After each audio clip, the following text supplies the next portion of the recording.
All right. So it is April 7th, 2026. And I was released from EMDC, it's Elgin Middlesex Detention Center, which is a prison. It's a maximum security prison, for those whom have forgotten that. And I was held there on remand, which means I hadn't been convicted of anything. That's an important thing to note. That I don't have a criminal record. I did not commit the crimes that for which I was accused and charged of. And there's after this year, it's over. It's over. I've got nothing against me. Absolutely nothing. And the rest of the blame lies upon the people that put me there. Because number one, they didn't question as to why. And number two, they just followed through with what they were told to do. And that really pisses me off. Oh, number three is that none of the judges stepped up and went to the plate and took down the bail conditions from the fourth of 5 bail levels to the lowest one, because I had no previous offenses and they were for summary charges, not for a federal charge or I keep forgetting the terminology, but a summary charge is a lower offense. It's not a serious charge, right? I was charged with mischief and criminal harassment, again, for which I did not do or was not responsible for. So that's like NCR, not criminally responsible. I do not have a diagnosis.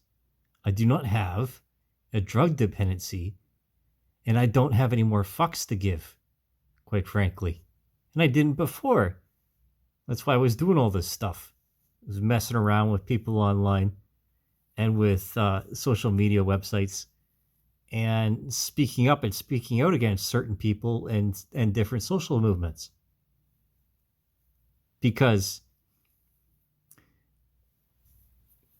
what they wanted was power. What they didn't know what to do was how to handle having power. That's a frequent thing amongst revolutionaries, is that once they come to a place of power, then they start becoming tyrants, because they realize, oh shit, now I have to enforce all these moralities and these ideals that for which I touted on my rise to this position of responsibility, and the fact that it is a responsibility to be to have jurisdiction over someone else's life. And EMDC, as you're staring at right now, has a bad reputation. It's a bad reputation. A lot of blind spots in here. I'm telling you. A lot of blind spots. Okay? That's not a good thing. This prison was designed, I think it was in the 1960s, 1950s. Completely different mentality towards corrections, as they say. Now, I'm going to show you exactly where I was, because this courtyard here, yeah, okay? I know the layout of this place on the inside. See, these are the stacked levels here, one on top of each other. And here, there's the single levels. And there's nine or 9 to 11 different cell blocks in here.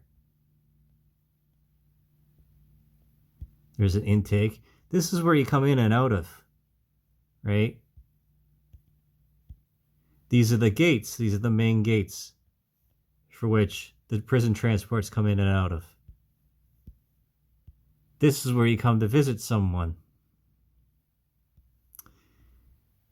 And there's different little rooms and all of these different cell blocks in the middle of them, ready to go to video court. Right? This place is not that far away from the highway. You can actually see it from this intersection.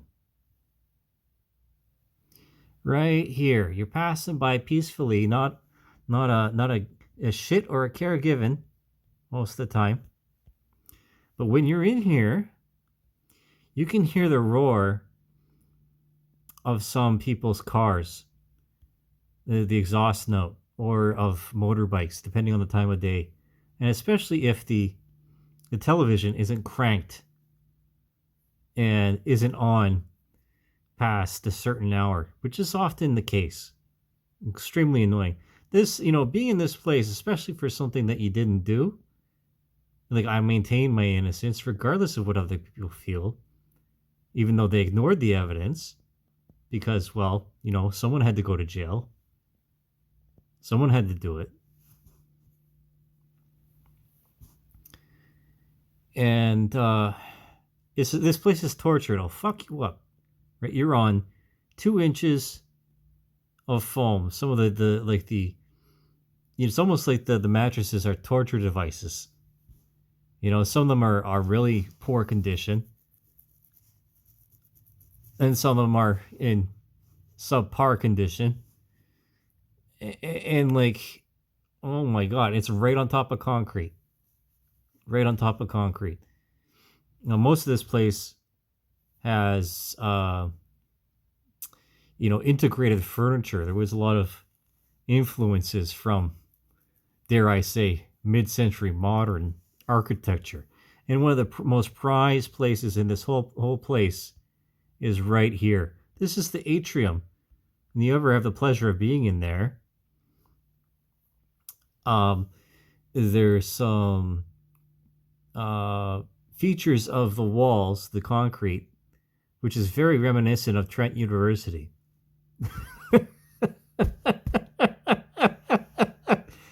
Oh my goodness.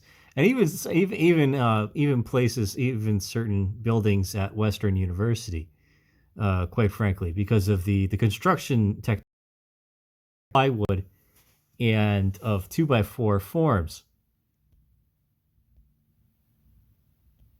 I was in a cell with a guy. He was telling me that when he left, he wanted to study architecture. I'm starting to wonder exactly why.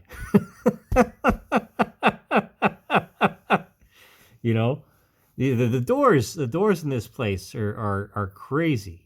Some of these in between, of course, they're divided for the spread of fires or for security. There's some magnetic doors in here because, again, it is a maximum security prison. And it's not like people get out of here easily. That's for sure. There's patrols that go back up in here behind the prison, et cetera, et cetera. Even though there's a truck depot here, not all this place was developed when this prison was constructed. And it's like a lot of other prisons. It really is. Except the unique features of the bathrooms not having any cameras in them, and certain aspects, say within here, I wish it's like I'm up and down, so this is vertical, right here. That's the medical block there, and there's some spots in here, within this medical block, this segregation, that don't have cameras. You can't see inside the cell. And that's where I was tortured. They broke my ankle. And I didn't forget about that either.